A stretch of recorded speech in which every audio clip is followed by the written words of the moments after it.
Hey, wanted to do another one of these update videos. It's been 2 weeks since my last one, which might be the schedule I'm looking at doing. I think once a week is a little bit too much for right now.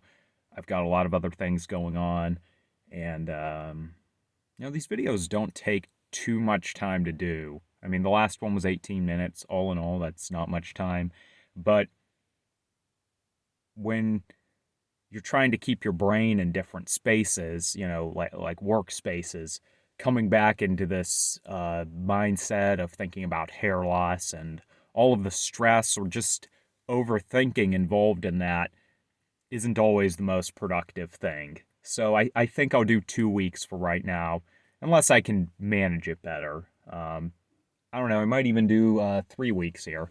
I'm just checking. My dog's in the kitchen there. In my car right now, car's in the garage. Dog's in the kitchen, in the play area. She's crazy, so we always got to make sure she's not getting to something or destroying something. And that means I have to make this quick. So I just wanted to give an update on what I'm doing, and hopefully I can remember it all. Because there has been a little change. So I'm doing dutasteride daily, 0.5 mgs daily, and at this point I've been doing that for 2 weeks. I started that on March 14th, and it's exactly 2 weeks from then. So I've taken 14 at this point, 14 daily. I'm on generic. The generic brand or manufacturer is Epic Pharma LLC. And I've been reading some things on Reddit of people talking about success stories, and a lot of times what I see is they're on name brand. Or if they're on generic and it works, it's not the generic I'm on. I haven't heard a lot of people talk about Epic Pharma altogether. The one or two posts, two at the most, the two posts I read were people saying it wasn't working for them. Those are anecdotes. There's all sorts of other things that could be going on there. It could be those people didn't stick with it long enough. It could be they're not good responders. It could be they're my brain just went dead.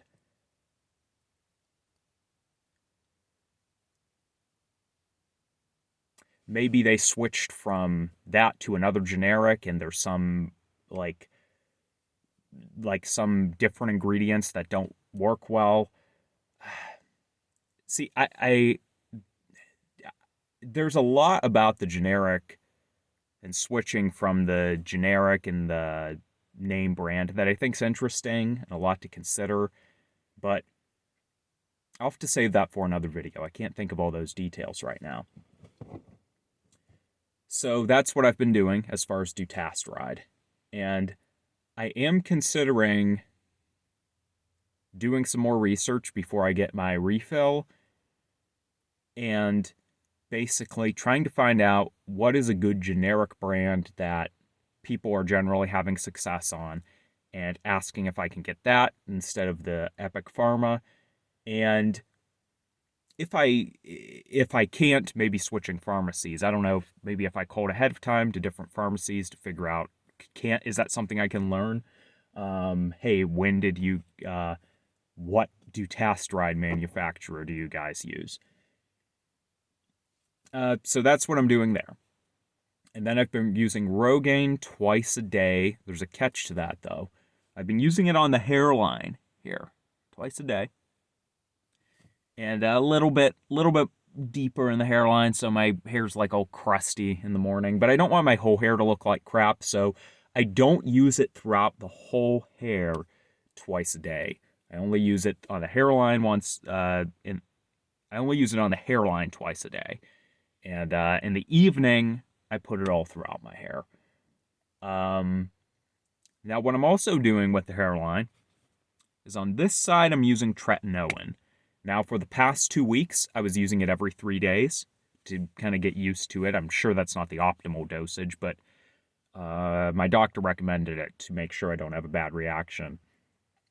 And now I've upped that to every other day. And that's what I'm going to be doing for these next I think 2 weeks, and then I'll be increasing that to once a day. And I'm using Rogaine. Like I said, I have my Rogaine regiment. It's the 5%, I believe. I'll correct that if that's not actually what I'm using. I've been buying the same thing for so long. I hope I didn't accidentally switch the percentage. 5%, and it's the liquid. And then on this side of my scalp, I'm not using the tretinoin. I'm actually going against my doctor's recommendations because I mean, he didn't say specifically to use it on both sides. So, um, but I don't know if he asks, I'll just be honest. I'm going against that recommendation because on this side, I'm just dermaneedling right now. And I'm going to actually try to be consistent with that this time. That's something I've fallen off with a lot for a number of reasons.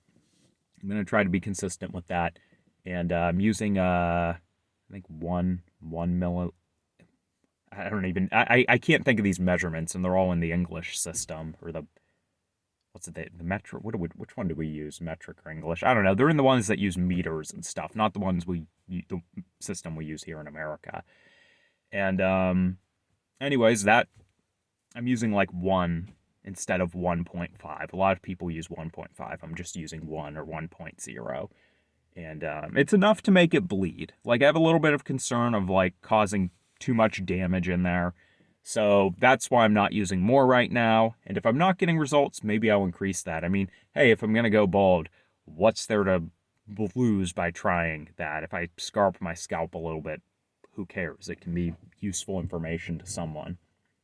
So yeah, dutasteride, Rogaine, and then once a day I use stamoxidine, alpha-trirodiol, and RU58841. Now, there are specifics on those that I don't want to get into in this video, that I will in a future video of like how I do that, what are my measurements, and so far I don't think I've seen any results from those treatments. But there's things I might be doing wrong, and I've only been consistently using that mixture all together for since November, maybe even the end of November, and we're in March right now. So maybe I'm just not at the point where I'm going to be seeing results. And is there something else I'm doing? I guess it's worth mentioning I'm taking a number of supplements, B vitamins, cod liver oil. We're out of glucosamine right now, but I take that. Vitamin D. And these are things that I don't really take for hair loss. I take them for other reasons. Partially, they're in the house. It's kind of like, why not take them? I live in Ohio, so we don't get a lot of sunlight here. It can't hurt to take vitamin D. I've had some weird nerve tingly stuff all throughout my life, nothing major. And I think the B vitamins help with that. If they don't, they definitely don't hurt anything. I think they do help my energy levels. And I don't want to change any of that right now. I want to keep this consistent protocol for at least 6 months, preferably a year.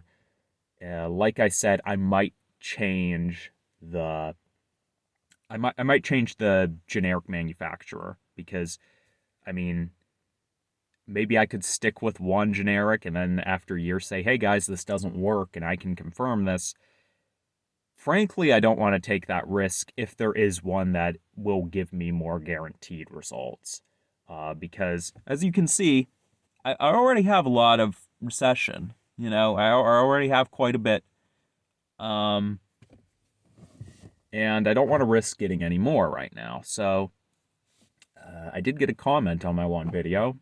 Commenter, if you're watching this, hi. Unfortunately, I can't remember your name. But in one comment, he was saying, I don't think you're dealing with hair loss. And, I'll have to do a video where I show my timeline. Like, I am definitely receding.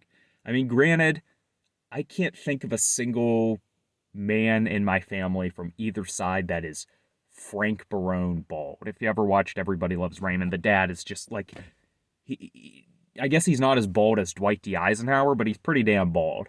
And that's just the example I use, what comes to mind. Like, all of them have more hair than that. Like, none of them have recessed as far in the back here, and they just have some stuff on top.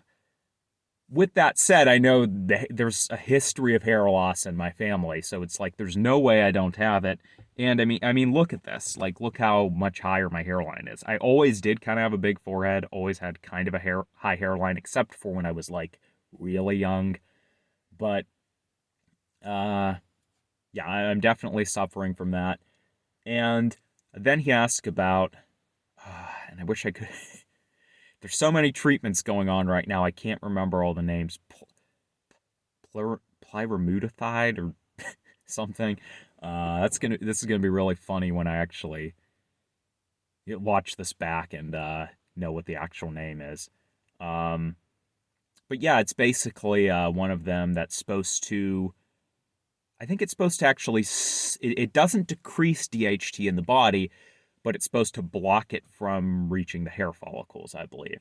Which to me sounds like a pretty good treatment. Anytime I hear something that is like, well, it increases blood flow, or it reduces prolactin levels, or whatever, I'm like, that isn't actually dealing with the mechanism of hair loss, which is DHT or other androgens. I know not everyone believes it's other androgens have an effect. I don't know if I completely believe that, but I believe it more than blood flow or scalp tension and all that crap. Um, I say it's crap, but if you have a really good evidence to support that, I don't know, drop it in the comment section. You know, I don't want to waste my time on too much that might be bunk studies, but um, yeah, I probably won't read it, honestly. I don't know. Maybe you leave it in the comments if someone else is interested in reading that. I only have so much time in the day, and I think there's certain things that have just been disproven too far beyond a doubt. You only have so much time. All of us researching hair loss only have so much time.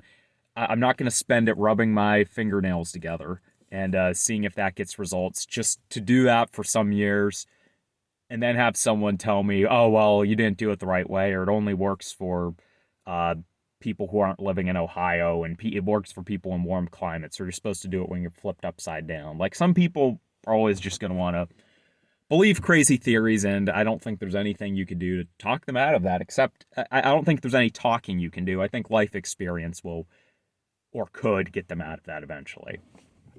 But yeah, that's where I am right now.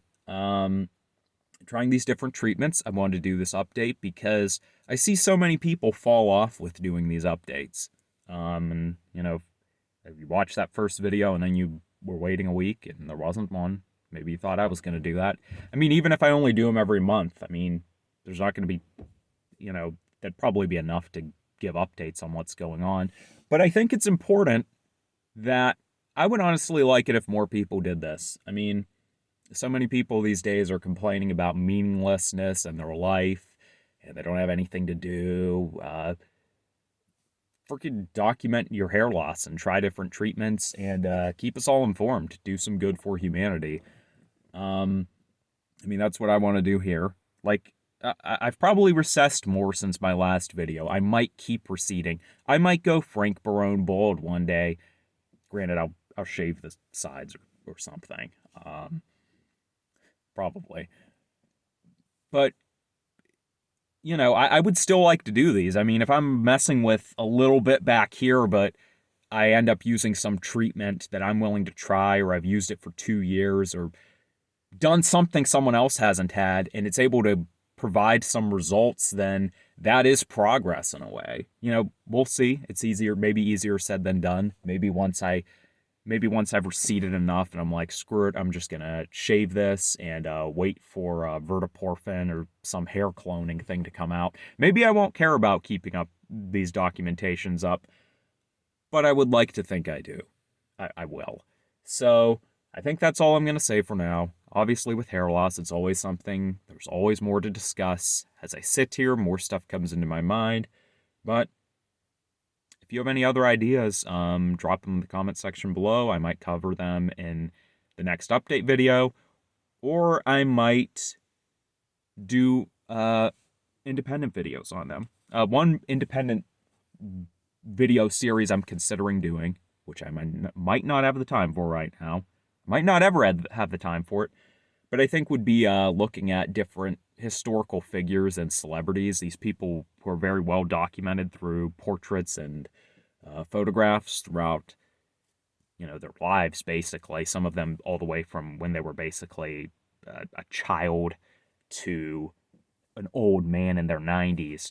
And just look at their hair loss progression and maybe try to find family members of them and photos of them because I'm a history buff, so it's something I'm always looking at. I mean, ever since I've gotten into hair loss, it's like I can't not look at that with guys.